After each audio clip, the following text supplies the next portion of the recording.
So our next topic is relation between delta G and E cell. देखो E cell तो हमने अभी थोड़ी देर पहले पढ़ा and after E cell our next topic is new term.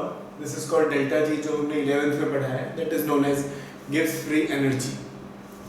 तो इस free energy की अगर हम बात करें तो free energy का हम relation describe करेंगे with E cell.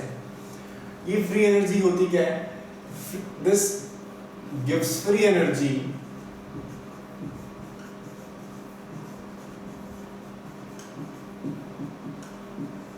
introduced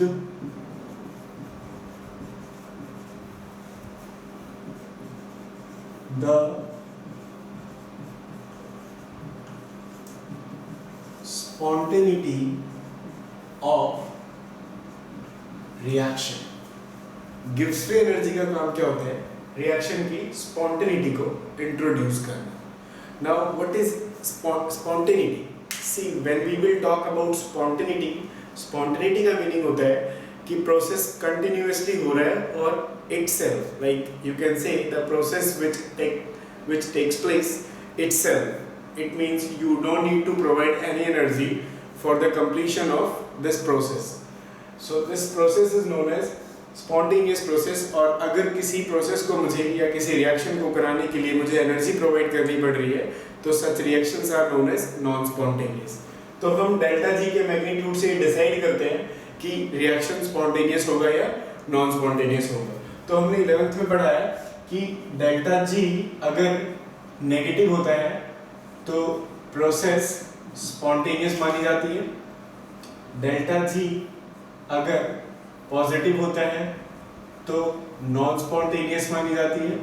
और डेल्टा जी अगर जीरो होता है तो हम उसे इक्विलिब्रियम बोलते हैं. हम उसे इक्विलिब्रियम बोलते हैं. इसका मतलब जब डेल्टा जी की वैल्यू जीरो होती है तो वहां पर रिएक्शन क्या रिप्रेजेंट करता है अपने आप को? इक्विलिब्रियम स्टेट में. तो this is the delta G.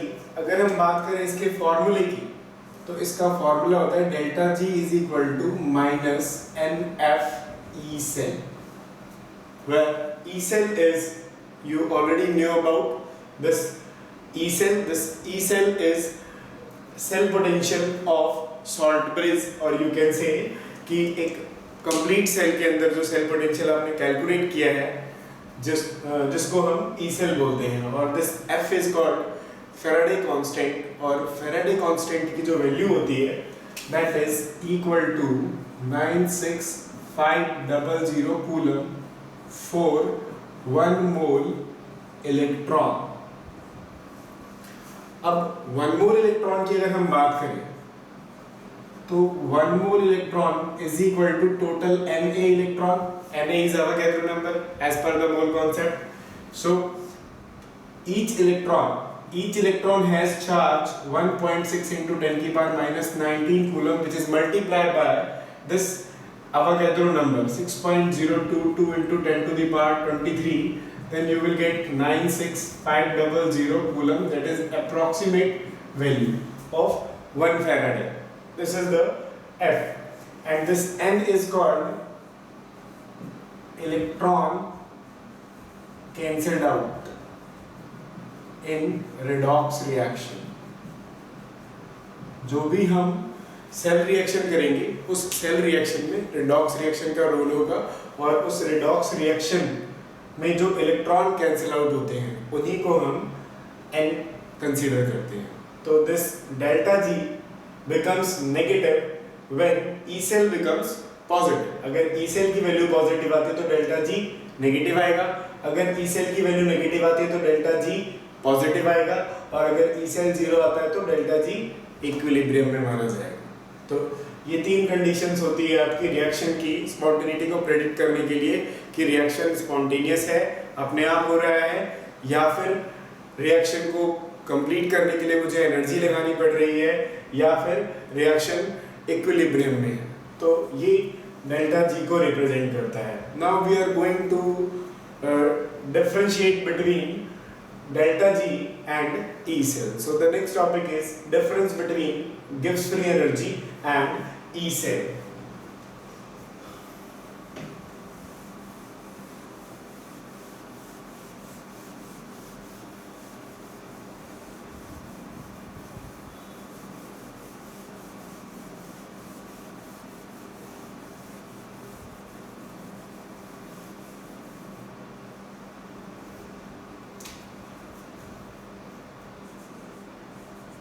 one side gives free energy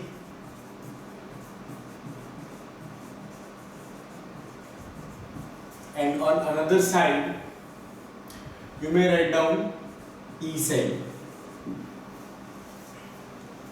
So the very first property is, let's say you have a reaction A plus an electron becomes A negative and delta G is X. When you will flip the reaction,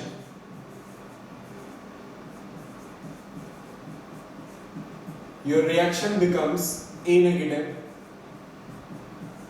gives A plus an electron, delta G becomes minus X. This is the first property.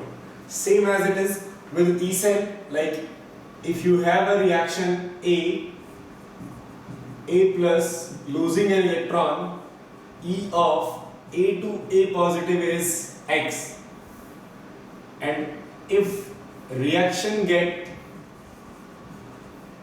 reversed, अगर reaction को आप reverse करोगे तो after getting reversed you will get your reaction in this format.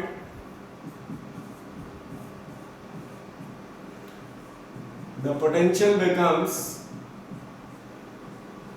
Minus x. So the first property is quite similar, एक दूसरे के बिल्कुल same है. जो सेकंड प्रॉपर्टी है अपनी वो है गिब्स फ्री एनर्जी. जो होता है ये एक एक्सटेंसिव प्रॉपर्टी मानी जाती है और this is called intensive property. This is extensive, this is intensive. What do you mean by intensive and extensive? As we know in 11th class हमने पढ़ा हुआ है कि इंटेंसिव वो प्रॉपर्टी होती है जो मास के ऊपर डिपेंड नहीं करती है और एक्सटेंसिव वो होती है जो मास के ऊपर डिपेंड करती है. तो ये एक मास डिपेंडेंट प्रॉपर्टी होती है. जैसे फॉर एग्जांपल मेरे पास एक रिएक्शन है A plus an electron will gives A negative and it has delta G is equal to X. When you will multiply this reaction by 2, this reaction becomes 2A negative and your delta G becomes 2X. इस case में आपका delta G double हो जाएगा. But अगर मैं बात करूं एक रिएक्शन की जिसका पोटेंशियल अगर x है और मैं इस रिएक्शन को अगर 2 से मल्टीप्लाई कर दूंगा तो भी इसका पोटेंशियल यही माना जाएगा. For example 2A plus 2 electron will gives 2A negative, potential will remain same. There will be no change in its potential. So it is intensive property and this is extensive property. So the next third point is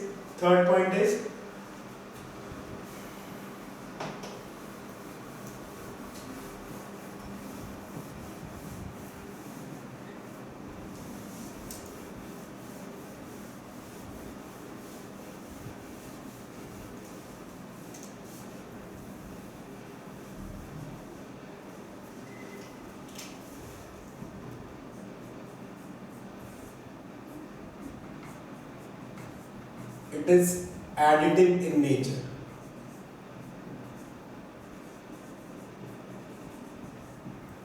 It is additive in nature and the E cell it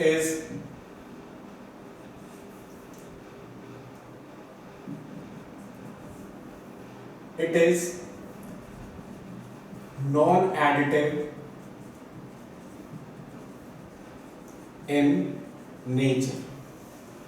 ये additive nature में होता है और वो non additive nature में होता है. ये एडिटिव और नॉन एडिटिव क्या मतलब है? जैसे फॉर एग्जांपल मेरे पास एक रिएक्शन है जिसका डेल्टा जी समथिंग एक्स, एक और रिएक्शन है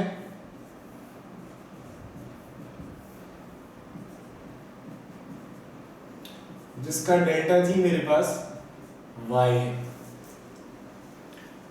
तो मैं इस रिएक्शन में अगर मेरे पास एक इक्वेशन है कि मुझे A से A+3 का डेल्टा जी निकालना है, तो मैं इसको सीधा सीधा x प्लस वाई कर सकता हूँ, इन दोनों को ऐड कर सकता हूँ, क्योंकि इन दोनों के ऐड करने पर मुझे ये रिएक्शन मिलेगा, और इस रिएक्शन के मिलने की वजह से जो गिब्स फ्री एनर्जी की वैल्यू होगी वो इक्वल होगी x प्लस वाई के।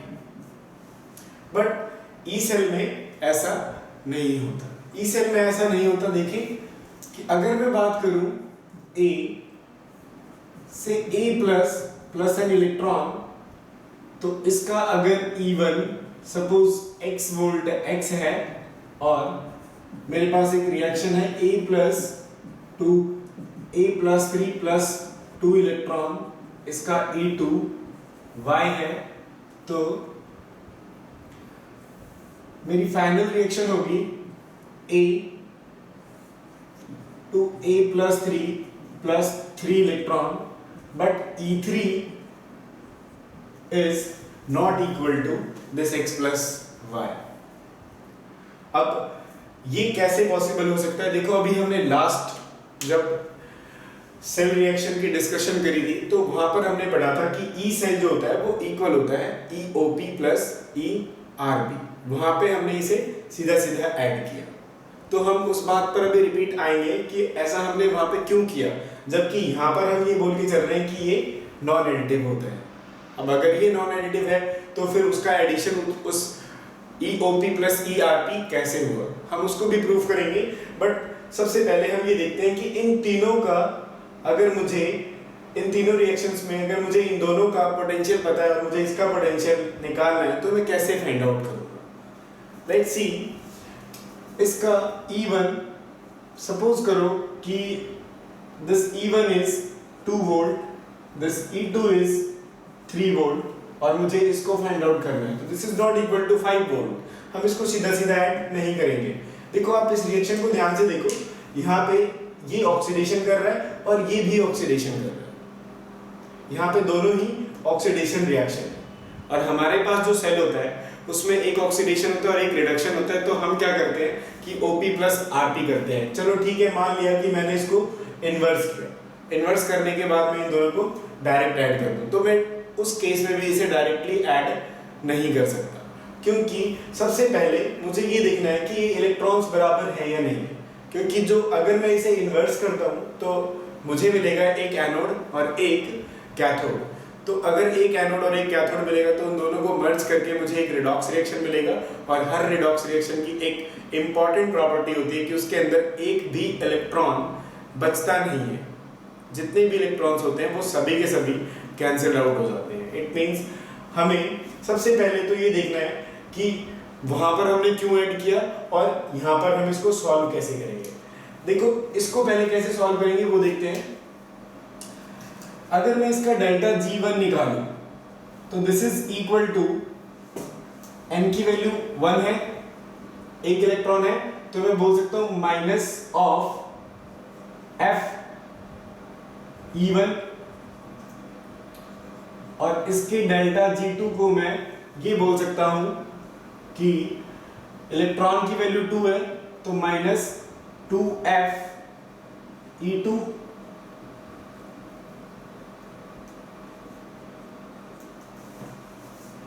Because delta G is minus NF E cell. E cell मुझे E1 गिवन है और E सेल E2 गिवन है, तो मैंने E सेल की जगह पुट कर दिया और F की जगह पे मैंने F पुट कर दिया यहाँ पर 2F E2। मेरे पास दो वैल्यूज आ गई। अब इस थर्ड रिएक्शन में जो डेल्टा G होगा मेरा वो क्या होगा, delta G3 is equal to minus of 3F E3। This is the value. अब मैं डेल्टा G को तो ऐड कर सकता हूं because delta G is additive, तो मैं अब यहाँ पर डेल्टा G3 निकालने के लिए इन दोनों को ऐड कर रहा हूं। जब इन दोनों को मैं ऐड करूंगा delta G1 plus delta G2, तो मेरे पास वैल्यू आएगी minus of 3E3 is equal to delta G1 की जगह पे मैं सीधा लिख सकता हूं E1 प्लस डेल्टा G2 की जगह पे मैं सीधा लिख सकता हूं 3 2E2। अब ये ऐसा क्यों हुआ? देखो F इसमें भी है, F इसमें भी है, F इसमें भी है, ये सब कैंसिल आउट हो जाएंगे और ये नेगेटिव साइन भी यहाँ से कैंसिल आउट हो जाएगा। तो मेरे पास क्या बच जाएगा final? 3E3 is equal to E1 plus 2E2। Negative sign cancel out हो जाएगा और साथ ही साथ में F भी दोनों साइड कॉमन निकालने पर कैंसिल आउट हो जाएगा। अब मुझे E1 की वैल्यू पता है, दैट इज समथिंग 2 वोल्ट और 2 इंटू में 3 वोल्ट। ओवरऑल मेरा आंसर आया 8 वोल्ट। तो E3 की वैल्यू क्या आ जाएगी? 8/3 volt. This is the way how to calculate E for the third reaction. But if we will talk about delta G, then in case of delta G we can directly add up their values. But in this case we cannot, क्योंकि ये जो property होती है non additive होती है। तो ये तो चलो हमने निकाला डेल्टा जी, पर हमने उस ऑपोजिट वाले रिएक्शन में हमने ऐसा क्यों किया कि हमने ओपी और आरपी दोनों को ऐड किया? वो भी एक बार चेकआउट कर लेते हैं कि ऐसा क्या हुआ।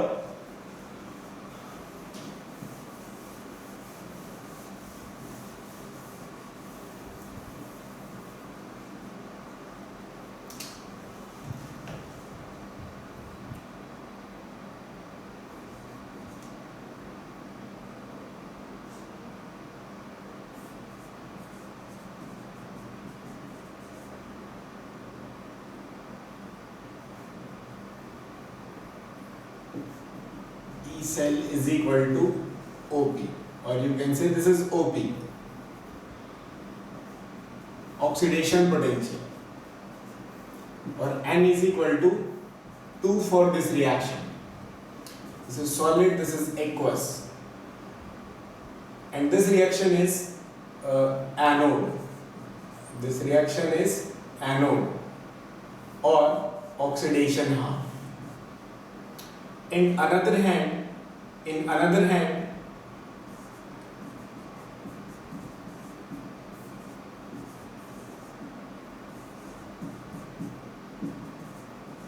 this is ERP, reduction potential, N is again 2.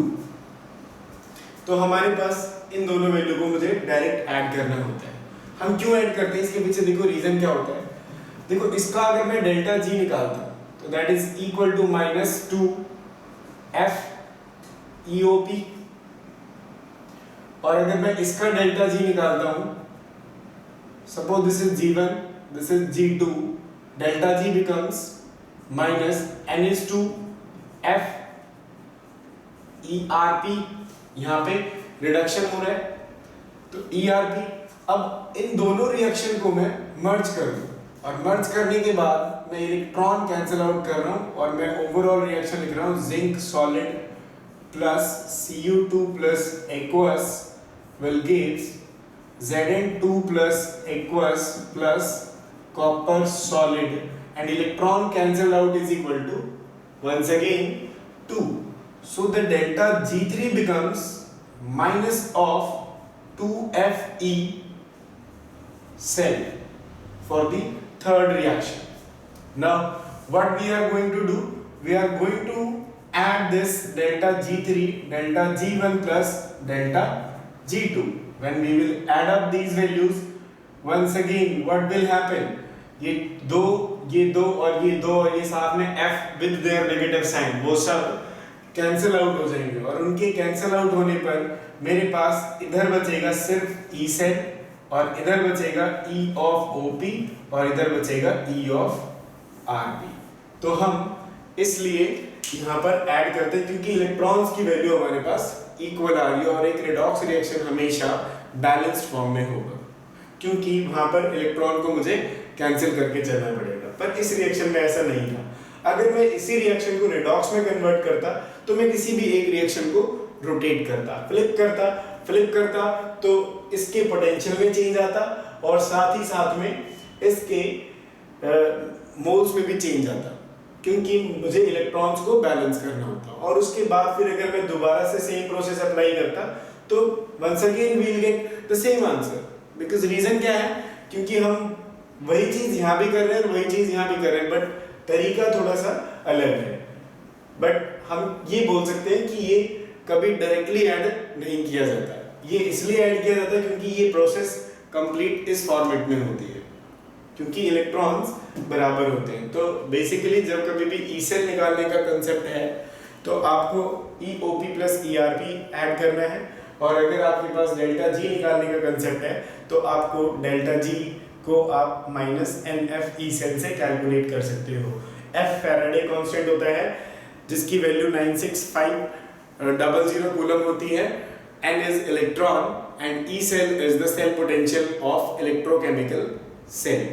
तो ये हमारा टॉपिक जो डिफरेंस कर इन दोनों के बीच में डिफरेंस को बता रहा था, डेल्टा G और E सेल के डिफरेंस को। अब हमारा इसी से रिलेटेड एक छोटा सा पॉइंट है जो ध्यान रखना है हमें।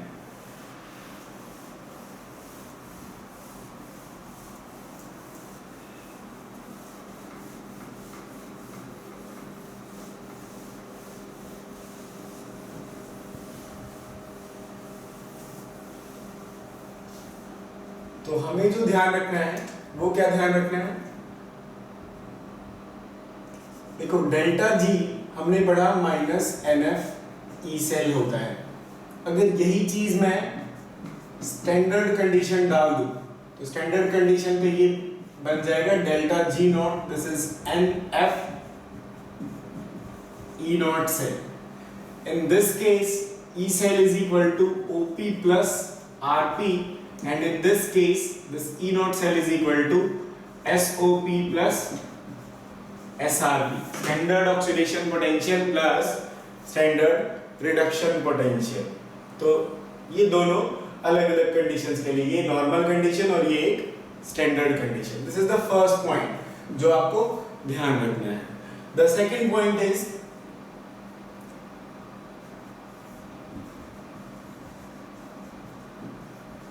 Reaction quotient.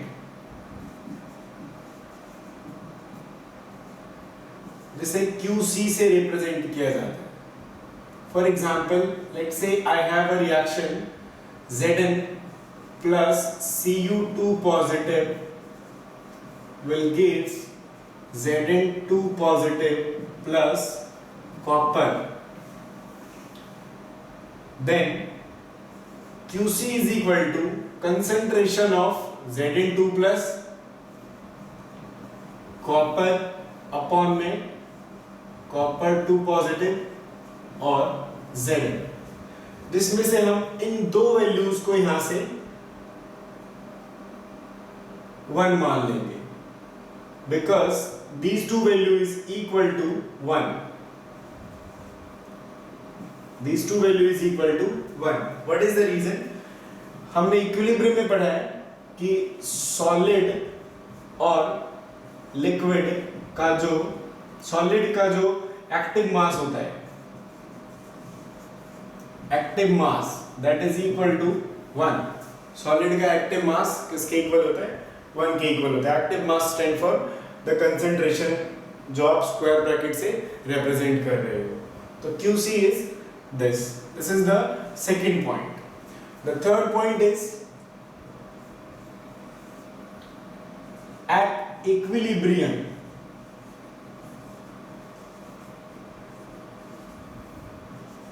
we know that delta G is equal to 0। तो in this case 11th class में आपने पढ़ा होगा Kc is equal to QC। जब डेल्टा G 0 होता है तो रिएक्शन कोशिएंट इक्वल हो जाता है इक्विलिब्रियम कांस्टेंट के। तो ये हमारा जो 3 पॉइंट है जो कि इसमें अगले आने वाले टॉपिक्स में यूज होंगे। तो हमारा जो नेक्स्ट टॉपिक होगा that is another most important topic, और इलेक्ट्रोकेमिस्ट्री का एक पूरा बड़ा पार्ट को कवर करता है, और उस टॉपिक का नाम है Nernst equation. This is one of the most important topic, Nernst equation. इस इक्वेशन का यूज किया जाता है स्टैंडर्ड E नॉट सेल, मतलब आप EMF की जब बात करते हो तो EMF स्टैंडर्ड टेम्परेचर वाला और नॉर्मल EMF, उन दोनों के बीच में रिलेशन को डिस्क्राइब करता है। So the our next topic is Nernst equation.